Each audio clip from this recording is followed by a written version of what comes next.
السلام علیکم دوستو، میں چین ہسٹری آف چائنا کے حوالے سے مختلف 3 ایپیسوڈز تو میرے خیال میں کر چکا ہوں۔ میں خصوصی طور پر میں ان تمام دوستوں سے مخاطب ہوں جو چائنا کی ہسٹری سے دلچسپی رکھتے ہیں اور کچھ جاننا چاہتے ہیں۔ تو چائنا میں بھی ایک ایسا دور گزرا تھا جب وہاں کا جو سماج تھا وہ منجمد تھا، اور اسی کی وجہ سے چائنا ایک تباہ شدہ کھنڈر کی سی حیثیت اختیار کر چکا تھا۔ اور پھر جب کسی ایسے منجمد سماج میں جب قدامت پرست طبقہ وہاں برجمان ہوتا ہے تو وہاں ایک ایسے بھی یقینی ریفارمز پیدا ہوتی ہیں جس میں جدیدیت کے حامل لوگ پھر اپنی ریفارمز کے لیے ایکٹیو ہوتے ہیں۔ اور جب بھی کسی ایسے منجمد سماج میں قدامت پرستی اور جدیدیت کے درمیان مابین تصادم ہوتا ہے تو قدامت پرستی کی نمائندگی ہمیشہ اشرافیہ کرتی ہے، اور وہ ماضی کی روایات میں پناہ ڈھونڈنے کی کوششیں کرتے ہیں۔ اور جب جدیدیت کے حامی سماج میں بڑی تبدیلی لانے میں ناکامی کا سامنا کرنا پڑتا ہے تو اس کا نتیجہ انتشار کی شکل میں ہوتا ہے، اور اس تصادم میں جہاں عوام جو ہے وہ مسائل کا شکار ہوتی ہے تو وہاں اشرافیہ بھی تباہ ہو جاتی ہے۔ چین کے اس پرآشوب دور میں جب منچو شہنشاہ کی انتظامی کمزوری کی وجہ سے چین پر گرفت کمزور ہو چکی تھی، اس لیے شاہی خاندان اور چین کی انتظامیہ کو یہ سوچنے پر مجبور کر دیا کہ چین کے نوجوانوں کو تعلیم کی غرض سے یورپ بھیجا جائے، جہاں سے وہ سائنس اور ٹیکنالوجی اور عسکری تربیت حاصل کرے اور واپس آ کر اسے چین میں اس کو نافذ کیا جا سکے۔ یہ میں 1860 سے 1890 کے اس 30 سالہ دور کا میں احاطہ کروں گا، ڈسکس کروں گا۔ لیکن اس دور میں پھر یہاں ایک با اثر طبقہ ایسا تھا جو کنفیوشس کی تعلیمات سے انحراف کرنے کو تیار نہ تھا۔ اس لیے ہی بہتر سمجھا گیا کہ کنفیوشس کی فلسفے میں ایسی باتیں سامنے لائی جائیں جو ان کی اصلاحات کو تقویت دے سکیں۔ اس لیے پہلے تو انہوں نے کسانوں کے لیونگ سٹینڈرڈز کو بہتر کرنے کے لیے اقدامات کیے۔ مثلاً انہوں نے آبپاشی کا نظام بہتر کیا، کسانوں کے ذمے سرکاری واجبات یا تو معاف کر دیے گئے یا ان میں کمی کی گئی، تخفیف کی گئی۔ اس طرح کی اصلاحات کا بیڑا اٹھانے والا شہنشاہ کا چچا زاد بھائی گونگ تھا۔ اس نے بہتر انتظامی امور بہتر کرنے کے لیے بدعنوانی کا خاتمہ کیا اور تساہل برتنے والوں کو پھر سزائیں بھی دی۔ سول سروسز جو اس دور میں بھی چین میں ایک ریڑھ کی سی ہڈی کی حیثیت رکھتا تھا انتظامی امور میں، وہاں بھی سول سروسز کے امتحان میں اس کے سلیبس میں تبدیلیاں کی گئی۔ اس لیے اس کا نیا نصاب تیار کیا گیا جو اس عہد جدید کے تقاضوں کے ہم آہنگ تھا۔ اس نے خارجہ پالیسی میں تبدیلیاں کی، قوم میں یہ احساس راسخ کیا کہ محض اپنی گم گشتہ تہذیب اور اقدار پر اترانے یا فخر کرنے کی بجائے مغربی تہذیب اور سائنس اور ٹیکنالوجی ان کو سیکھنی ہوگی۔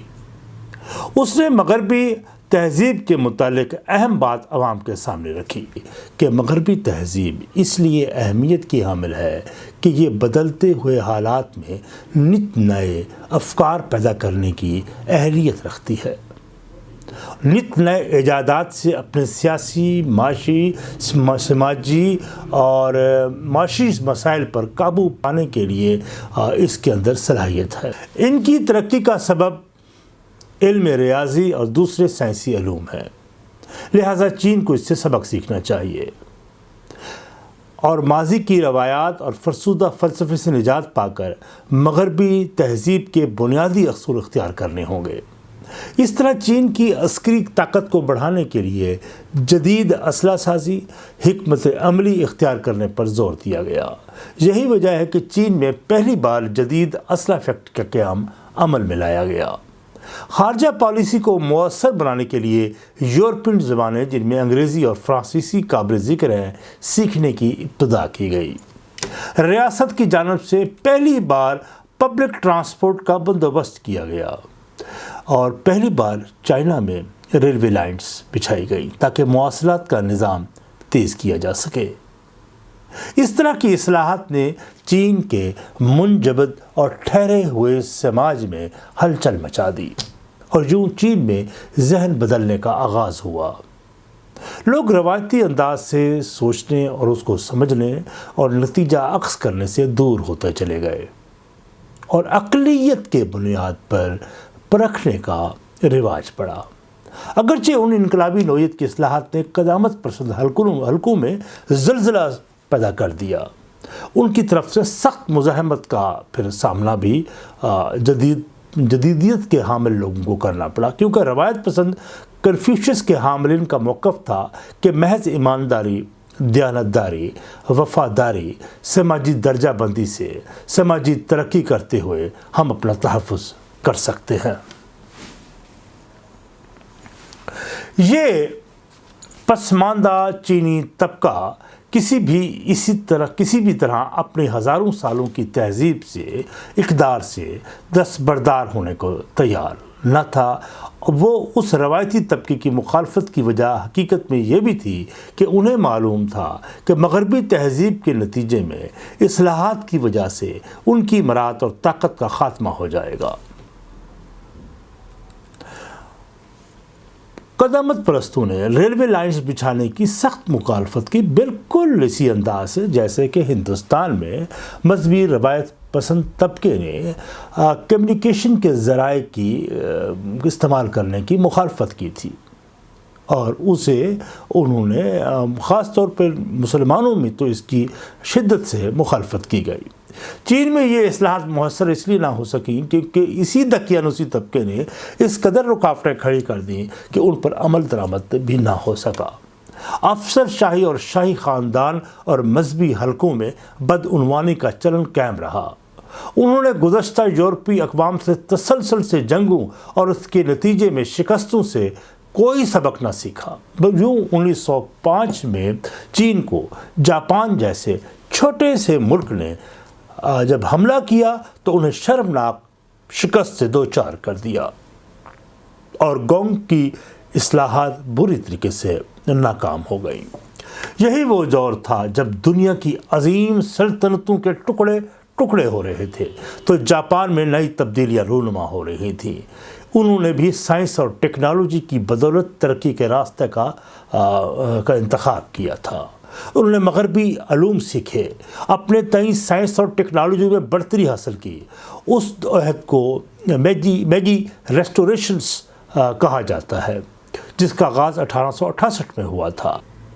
جاپان نے اپنے نوجوانوں کو جدید تعلیم کے لیے یورپ اور امریکہ بھیجا، انہی کے ذریعے بعد میں تعلیم کو عام کیا، صنعتیں لگائیں، جدید اسلحہ ساز انڈسٹریز قائم کی، اپنی بحریہ کو طاقتور کیا، اور اسی طاقت کا ہی نتیجہ تھا، ٹیکنالوجی کا ہی نتیجہ تھا کہ جاپان نے اپنے سے کئی گنا بڑے ملک روس کو 1904 میں بدترین شکست سے دوچار کر دیا اور اگلے سال چین پر حملہ کر کے اس کو گھٹنوں کے بل بٹھا دیا۔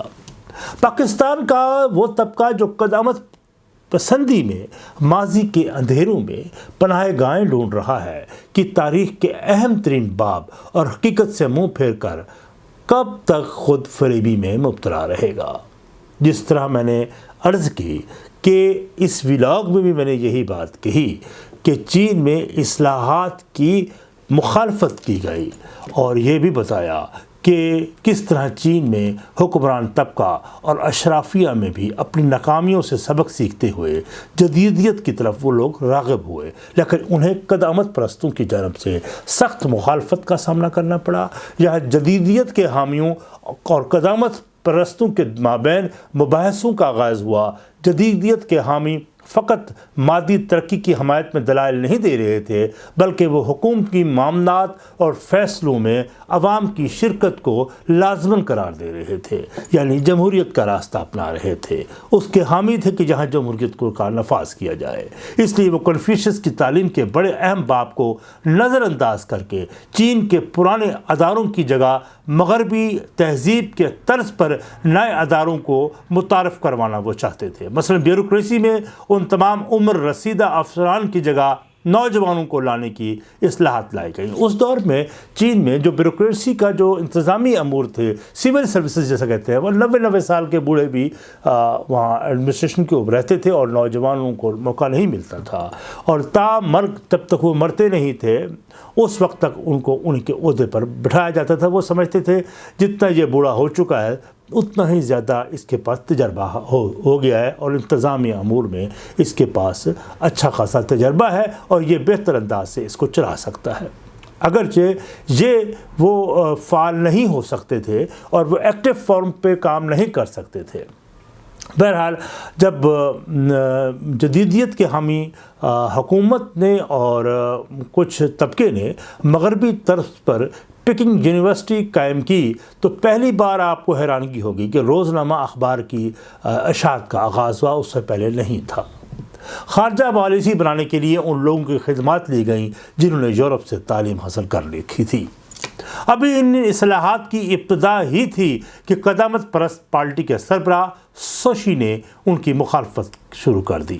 اس نے قدامت پرست سماج سے اپنے حق میں ماضی کے تمام مراحت یافتہ طبقے کی حمایت حاصل کر لی۔ اس نے درباریوں کی مدد سے شہنشاہ کو قید کر لیا اور اس کے اختیارات خود سنبھال لیے۔ مغربی طرز پر لیے جانے والے اصلاحات کے تحت پورے نظام کو ختم کر کے پرانے نظام کو دوبارہ رائج کر دیا۔ قدامت پرستوں نے اصلاح پسندوں کو خوفناک سزائیں دی۔ ان کے خوف سے جدیدیت کے حامی ملک چھوڑ کر پھر فرار ہونا شروع ہو گئے۔ قدامت پرستوں نے وطن پرستی کے جذبات کو خوب ابھارا۔ میں یہاں پاکستان کی بات نہیں کر رہا یا کوئی انڈیا کی، بلکہ میں 1890 کے چین کا ذکر کر رہا ہوں۔ قدامت پرستوں کی ہٹ دھرمی ناعاقبت اندیشی کی وجہ سے جب قحط سالی کا سامنا کرنا پڑا تو بھی قدامت پرستوں نے اس کا الزام یورپی طاقتوں کو دیا۔ حکومت نے اپنی نااہلی چھپانے کے لیے جھوٹا پروپیگنڈا کیا اور عوام کو گمراہ کیے رکھا۔ چین کی داخلی کمزوری اور حالات کی ذمہ داری غیر ملکی طاقتوں کو ٹھہرا کر اپنے آپ کو بری الزمہ کیا۔ یہ ان چینیوں کے بھی خلاف تھے جو غیر ملکی کمپنیز میں ملازمت کرتے تھے۔ اب یہ ہوا کہ اس دور میں چین کی میں ایک خفیہ سوسائٹی قائم کی گئی جو باکسر کے نام سے جانا گیا۔ جس سوسائٹی بظاہر وطن پرستی کے جذبے سے سرشار ہو کر غیر ملکی تاجروں اور غیر ملکی تجارتی کمپنیوں کے خلاف مہم جوئی کا آغاز انہوں نے سٹارٹ میں، تو یہ ان چینیوں کے بھی خلاف تھے جو وہاں ملازمت کرتے تھے۔ انہوں نے نعرہ بلند کیا کہ چین کو غیر ملکیوں سے پاک کریں گے۔ سوشی نے بھی خفیہ طور پر اس سوسائٹی باکسر کی حوصلہ افزائی کی۔ باکسر بغاوت کا آغاز ہوا۔ انہوں نے غیر ملکی تاجروں کی دکانیں لوٹ لیں، حتیٰ کہ ان کی گھروں اور عبادت گاہوں کو نظر آتش کر دیا۔ اس لوٹ مار میں حصہ لینے والوں کے لیے عوام نے بھی اس سوسائٹی کا ساتھ دیا۔ انہوں نے بیجنگ پر قبضہ کر لیا اور غیر ملکی سفارت خانوں کا بھی محاصرہ کر لیا۔ اب انہوں نے ان چینیوں کو بھی سزا دینا شروع کر دی جو عیسائی ہو گئے تھے۔ چین میں تمام غیر ملکی افواج نے جب اس کشیدگی کو دیکھا اور اس کا جائزہ لیا تو انہوں نے انگلینڈ، فرانس اور روس، جاپان کی افواج نے مل کر باکسر کی بغاوت کو ختم کرنے کا منصوبہ بندی کی، اور اس مہم جوئی میں اور انہوں نے جب ان کے باکسرز کے تنظیم کے سوسائٹی کے لوگوں کو قتل عام کیا تو 50,000 لوگ مارے گئے اس جنگ میں۔ اتحادی افواج نے دوبارہ بیجنگ پر قبضہ کر کے لوٹ مار کا سلسلہ شروع کیا۔ انہوں نے اس لوٹ مار میں اور قتل و غارت میں بے گناہ چینیوں کو بھی نہ بخشا، ان کا بھی بے دریغ قتل عام کیا۔ بلکہ جرمنی کے شہنشاہ ویلیم نے اپنی فوج کو حکم دیا کہ وہ چینیوں کو ایسا سبق سکھائیں کہ وہ 1000 سال تک اس کو فراموش نہ کر سکیں۔ بہرحال چین کی حکومت نے بطور تاوان 450 ملین چاندی کے سکے بطور جرمانہ ادا کیے، اور اس وقت جب چین یہ رقم ادا نہ کر سکا تو اتحادی فوجوں نے چین کے مختلف علاقوں میں لوٹ مار کی، اور اس بغاوت کے بعد چینی حکومت کی عملداری کا تقریباً خاتمہ ہو گیا۔ نئی اصلاحات کے مخالفین جو دراصل اپنی مراد اور مفادات برقرار رکھنا چاہتے تھے نے چین کو جانتے بوجھتے پسماندگی کی طرف لوٹا دیا۔ اس لیے جب یورپی اقوام نے ان پر وہ حملہ آور ہوئے تو عددی حوالوں سے برتر ہونے کے باوجود ان کا مقابلہ پھر وہ نہ کر سکے۔ ان کی سائنس اور ٹیکنالوجی اور عسکری جدیدیت کے باعث وہ ان کا سامنے ٹھہر نہ سکے، اور پورا چین تباہ ہو گیا۔ پاکستان کا سماج، جس پر اس وقت بھی قدامت پرستوں کا تسلط ہے، نے اپنے مسائل کا حل دقیانوسی طریقوں سے ڈھونڈنے کی کوشش کرتے ہیں۔ جدیدیت سے لوگوں کو متنفر کر کے ان کے جذبات کو مذہبی رنگ میں بھڑکاتے ہیں۔ پاکستان کے حکمران طبقے کو اب سوچنا ہوگا کہ محض ٹیکنالوجی کے حصول سے قومیں ترقی نہیں کر سکتی۔ اس کے لیے ریاست کے اداروں کو ماڈرن بنیادوں پر قائم کرنا ہوگا، اور اس کا آغاز تعلیمی اداروں کے ذریعے ہونا چاہیے۔ پاکستان میں ایسی اصلاحات کی امید محض مجھ جیسوں کی خوش فہمی ہی رہی ہے، لیکن ایک بات آپ ضرور یاد رکھیے گا کہ اصلاح اور انقلاب دونوں راستے بند ہو جائیں تو انتشار اور فسادات کا دورہ ہو جاتا ہے، اور اس کے نتائج یقینی بڑے بھیانک ہوتے ہیں، یاد رکھیے گا۔ اور اس کے علاوہ میں یہ سمجھتا ہوں کہ اس کے لیے ہمیں بڑے ریڈیکل قسم کے سٹیپس اصلاحات کرنی ہوں گی پاکستان کے لیے۔ بہرحال میں 1890 تک کا یہ میں نے احاطہ کیا، اور اس کے بعد ہم اگلا جو ہے وہ 1890 کے بعد کے چین کا ہم آغاز کریں گے، اور اس میں اور کوئی کویسچنز ہوں جو میرا نمبر بھی نیچے آ رہا ہے اس کے اوپر واٹس ایپ، اس پہ آپ کویسچن مارک کر سکتے ہیں، کویسچن ریز کر سکتے ہیں، ہم اس پہ آپ ڈسکس بھی کر سکتے ہیں۔ اگر آپ کو کوئی اختلاف ہے اپنے کمنٹس بھی دیا کریں، اور انشاءاللہ جڑے رہیے۔ آپ سے اجازت، السلام، شکریہ۔